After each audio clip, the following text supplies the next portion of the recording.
Assalamu alaikum. You're watching Quranic Finance, the place where Quranic wisdom meets daily life, helping you gain clarity, discipline, and barakah. Let's dive into today's reminder. Did you know that one of the greatest wealth mindsets in history is found in the Qur'an? It's not a strategy invented in books, or by businessmen, or by financial gurus. It's a mindset revealed by Allah Himself. A mindset that transforms your risk, your discipline, and your entire life. And if you learn this mindset, your wealth won't grow by luck. It will grow by barakah. Stay until the end, because the final point may be the key that lifts you out of scarcity forever. 1. Wealth begins with intention, not income. Let me start with something that will completely shift how you think about money. While the entire world chases numbers in bank accounts, Islam teaches you to chase something far more powerful: your intentions.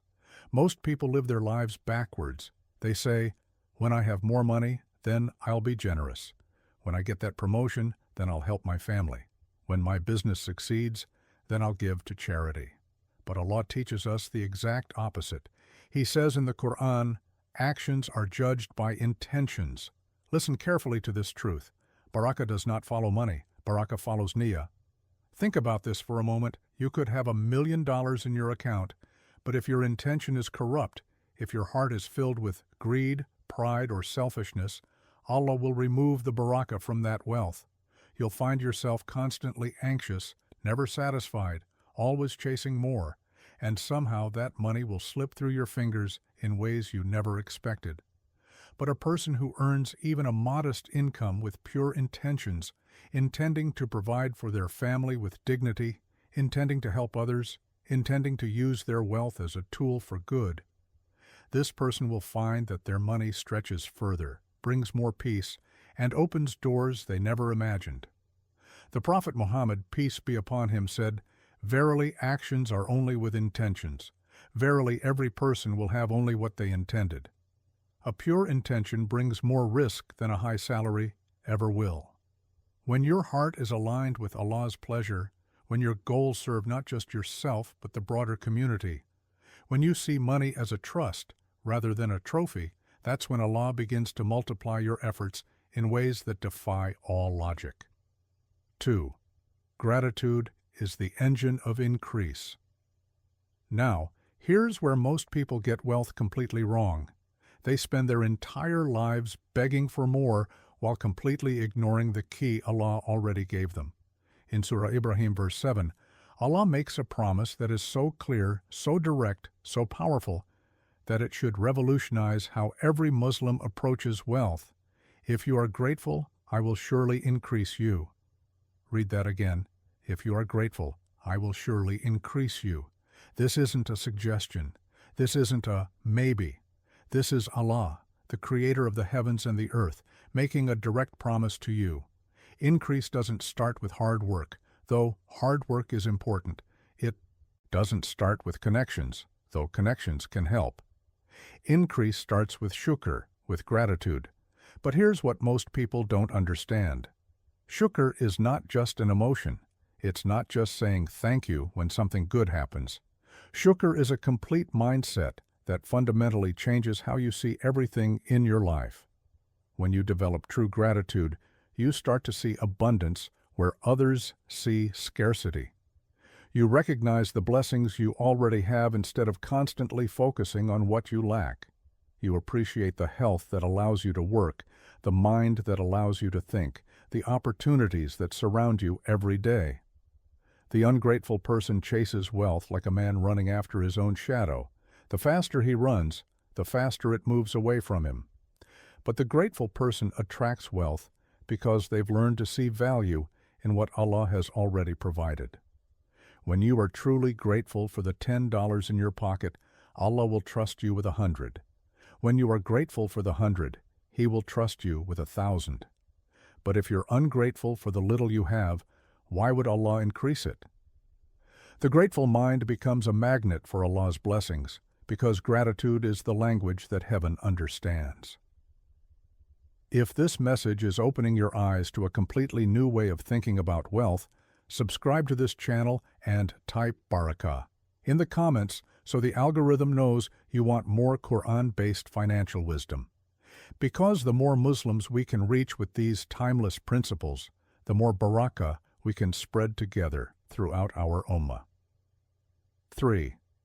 Discipline is a Quranic command, not a motivation. Let me tell you something that might surprise you. Most people are waiting to feel ready to change their financial situation. They're waiting for motivation, waiting for the perfect moment, waiting until they feel like taking action. But Allah doesn't wait for your feelings. In Surah An-Najm, verse 39, Allah declares, "And that there is nothing for man except what he strives for." Did you catch that? Nothing. There is nothing for man except what he strives for. This verse destroys the entire concept of wishful thinking. It demolishes the idea that success will just happen to you someday. It eliminates the fantasy that wealth will fall into your lap without consistent, dedicated effort. Success doesn't come from desire. It comes from consistent action, day after day, even when you don't feel like it. But here's the Islamic difference. For a Muslim, discipline is not about willpower. It's not about grinding your teeth and forcing yourself to work. Discipline is obedience to Allah's command. When Allah tells you to strive, and you strive, you're not just building wealth, you're worshiping Allah through your actions. This changes everything. When discipline becomes worship, it becomes sustainable. When your daily efforts become acts of obedience to Allah, you tap into a source of strength that goes far beyond your own limited willpower. The person who relies on motivation will work hard for a few weeks, then give up when the excitement fades. But the person who understands that consistent effort is a form of worship will continue working even through difficult times because they know Allah is watching their struggle and will reward their persistence. 4. Spending wisely is worship. Here's a truth that many Muslims don't realize. You can lose barakah not because you don't earn enough, but because you don't manage what you earn with wisdom and self-control. In Surah Al-Isra, verses 26 and 27, Allah gives us a warning that should make every believer think carefully about their spending habits. Give the relative his right, and also the poor and the traveler, and do not spend wastefully. Indeed, the wasteful are brothers of the devils, and ever has Satan been to his Lord ungrateful. Did you hear that? Allah calls wasteful people brothers of the devils. That's not a casual statement. That's a serious warning about the spiritual consequences of poor financial management. Many Muslims today live paycheck to paycheck, not because they don't earn enough, but because they spend everything they get without thinking, without planning, without wisdom. They see money as something to be consumed rather than something to be stewarded. Spending everything you earn is not freedom. It's a financial prison that keeps you dependent and anxious. But when you spend wisely, when you live below your means, when you save and invest with purpose, you're not just building wealth, you're obeying Allah's guidance about money management. Barakah doesn't leave your life because you earn little. It leaves because you manage poorly what Allah has already given you. The wise spender understands that every dollar is a test. Will I use this money in a way that pleases Allah? Will I waste it on things that add no real value to my life? Or will I spend it thoughtfully, save it wisely, and invest it for my future and my family's security? 5. Tawakkul activates provision. Now we come to perhaps the most powerful concept in Islamic wealth building, tawakkul, or reliance upon Allah. Most people rely entirely on their own efforts, their connections, their strategies, and pure chance. They work themselves into exhaustion, stress themselves into sickness, and worry themselves into despair, thinking that everything depends on them. But Allah gives us a different way in Surah At-Talaq, verse 3.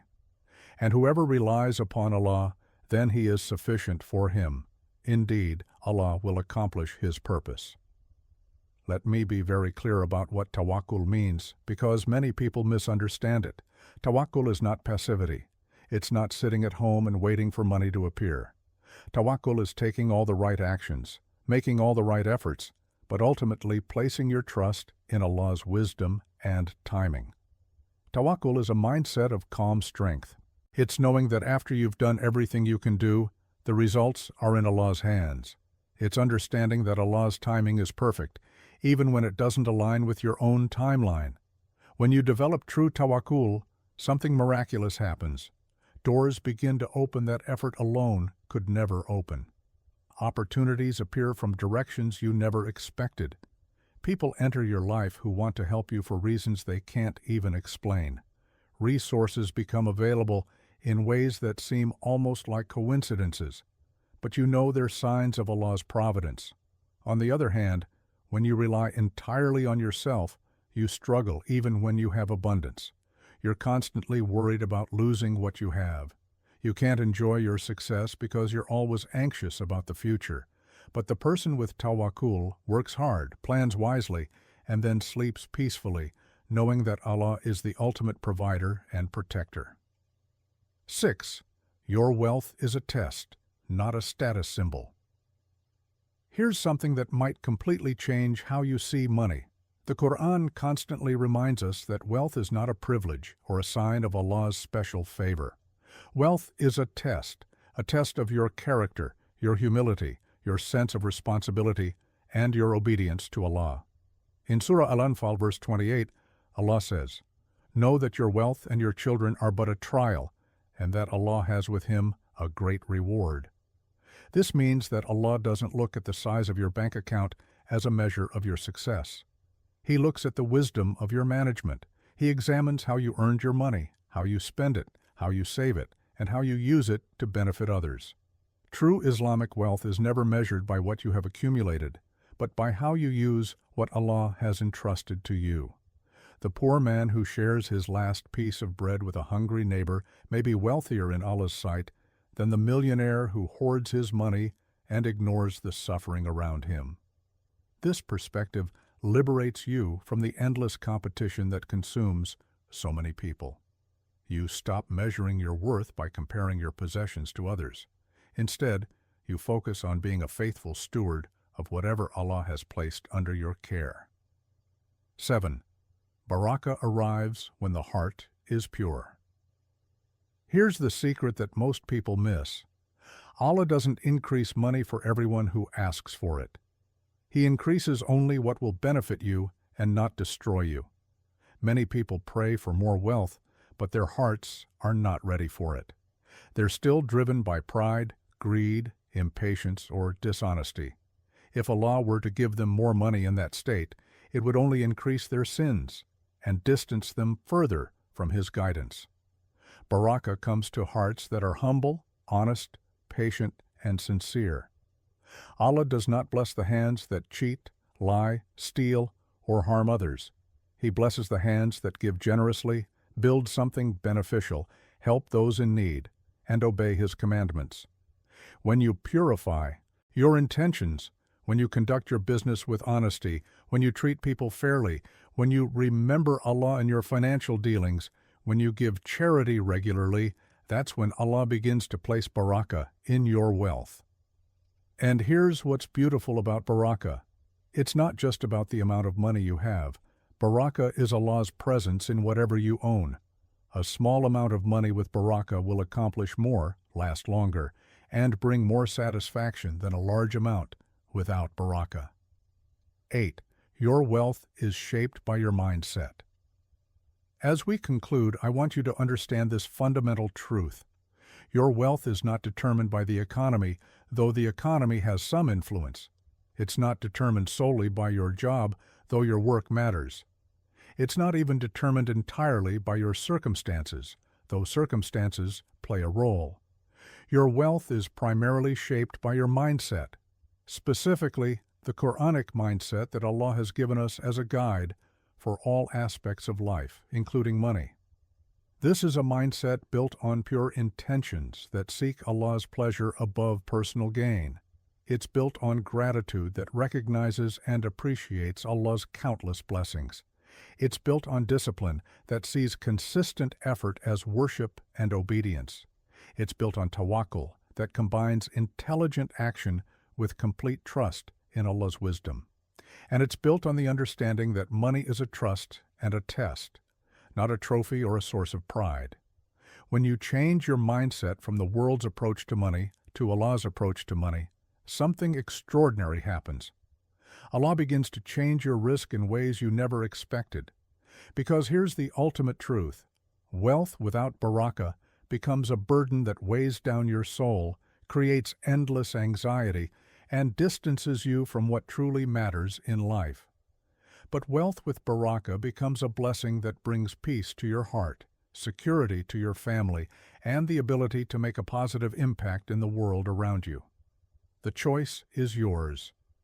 Will you continue chasing money with the world's mindset, or will you pursue rizq with Allah's guidance?